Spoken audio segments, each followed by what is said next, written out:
Rémi, ton père fait de la politique. Ouais. Et est-ce qu'il a trouvé ça difficile? Est-ce que c'est tough pour la famille?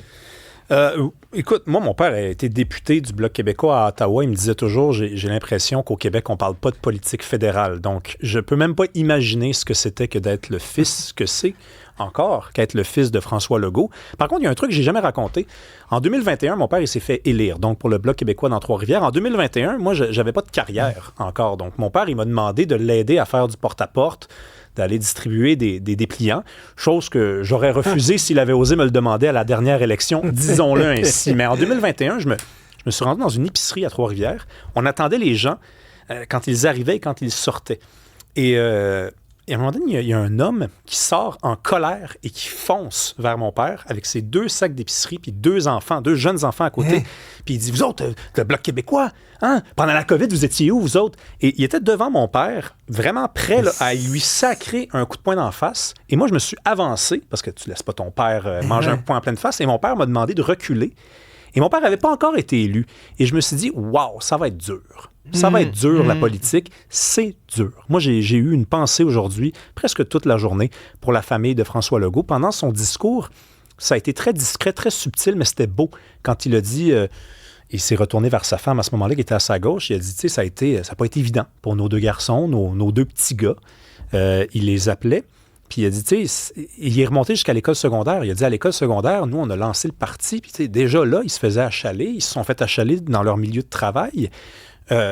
C'est dur pour la famille. On n'y pense pas assez. Les sacrifices. Les caricatures, quand on ramasse le monde, quand on traite le monde de nom aussi. Hein? On peut ne pas être d'accord avec François Legault, mais j'ai entendu toutes sortes de mots au fil des ans. C'est un menteur, c'est un malhonnête, c'est un crosseur, c'est un vendu.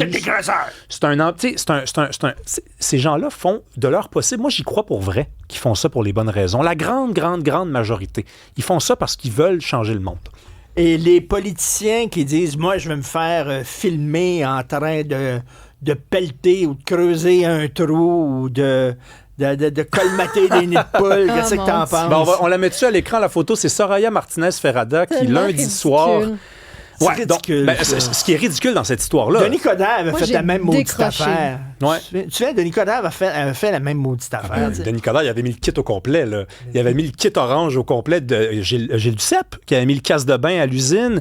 Mais Denis Coderre semblait un mignon de Despicable Me. Ah oui, mais tu sais, on veut pas que le maire ou la mairesse ait bouché les trous. On veut que ça se fasse, mais il n'y a pas besoin d'être là, Christy. Non, puis d'autant plus que Soraya Martinez-Ferrada a donné des entrevues mardi et elle a dit, vous savez, là, je viens d'entrer en poste, puis j'ai réalisé que la moitié de nos machineries pour colmater les trous sont pas fonctionnelles, on manque de ressources. Là, donc, tu manques de ressources, mais tu t'en vas faire semblant 24 heures avant que tu vas faire une différence. Tu sais, je sais d'où ça part. Ça part de bonnes intentions. Non, mais les gens embarquent plus là-dedans. Une vieille opération charme des années 90. Oui. En fait, c'est vrai. Ça a commencé dans les années 60, 70, t'embrassais des bébés, tu dis, oh, je suis proche de vous autres, on vous aime, tout le monde, on est comme vous autres. Non, vous n'êtes pas comme nous autres, puis tant mieux, OK? Parce que vous avez les clés de l'hôtel de ville, vous avez des budgets de millions de dollars, de milliards, fait que vous n'êtes pas comme nous autres, on l'accepte enfin, OK? Vous n'êtes pas meilleur que nous autres, mais allez faire votre travail, s'il vous plaît, parce que ça donne absolument rien. Elle en a bouché combien, Soraya Martinez-Ferrada, de trous l'autre soir? Le temps que les caméras soient là. Après ça, elle a sacré son camp. Non, c'est fini, les clowneries, là. Mais là, vas-tu déneiger s'il y a une tempête de neige? J'ai pas cette idée-là, Richard. Christy, s'il y a une inondation, on va sortir la chaudière. Donc, les Français traversent une crise de natalité. En fait, l'INSEE, qui est l'équivalent de l'Institut de la statistique du Québec, a dévoilé des résultats. Pour la première fois depuis la fin de la Seconde Guerre mondiale en France, il y a eu plus de décès qu'il y a eu de naissances en France. Le taux de natalité est de 1,56. Au Québec, il est de 1,33. Hier soir, j'écoutais la télé française, radio française, puis, tu sais, on traverse... on a le même problème, là, ici et en France, mais on n'en parle pas de la même manière. On dirait que les Français, quand ils parlent de n'importe quoi, c'est toujours de façon plus ambitieuse, de façon plus distinguée. Tu sais, nous autres, là, quand tu parles de faible taux de natalité au Québec, qu'est-ce qu'on te répond? Il manque de logement. Il manque de logements, tout. Ça passerait par les logements. Eux autres, je les écoutais, là. Non, c'est un enjeu anthropologique. Il fut un temps où on faisait des enfants parce qu'on ne savait pas comment en faire. Il fut un temps où on faisait des enfants parce que ils mouraient à la naissance, on allait à la guerre. On faisait des enfants parce que... Là, je voyais un expert, là, tout faire le point de vue anthropologique, historique, sociologique. Hey, il disait, on faisait des enfants parce qu'on voulait construire du beau.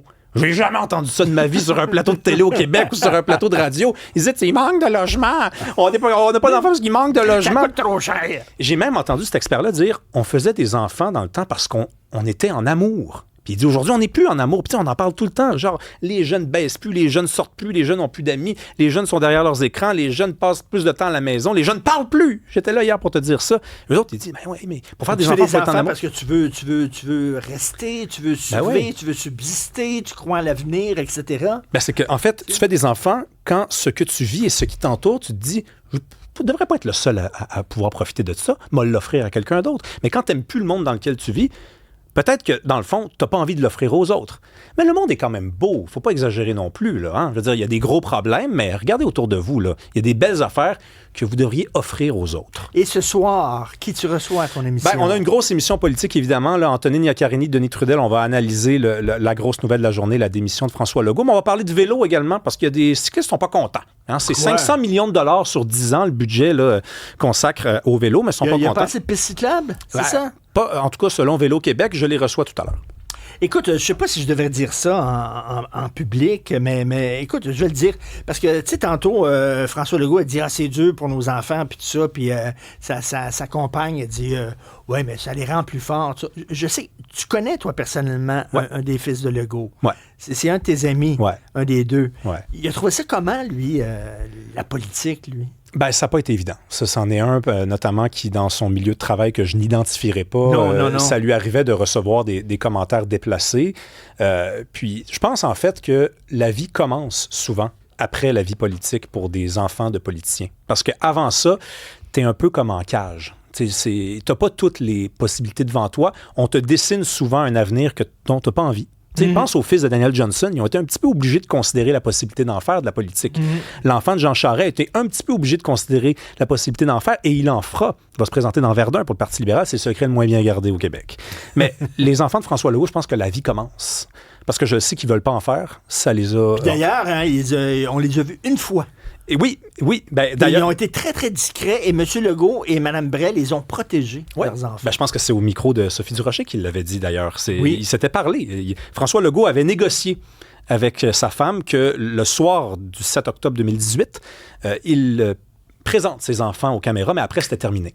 Parce qu'on a le droit, quand on est un enfant d'élu comme ça, hautement élu, d'avoir une vraie vie qui nous attend. Puis de ne pas, justement, devoir répondre à des attentes comme ça. Moi, j'ai eu une pensée, évidemment, pour mon ami aujourd'hui que je salue.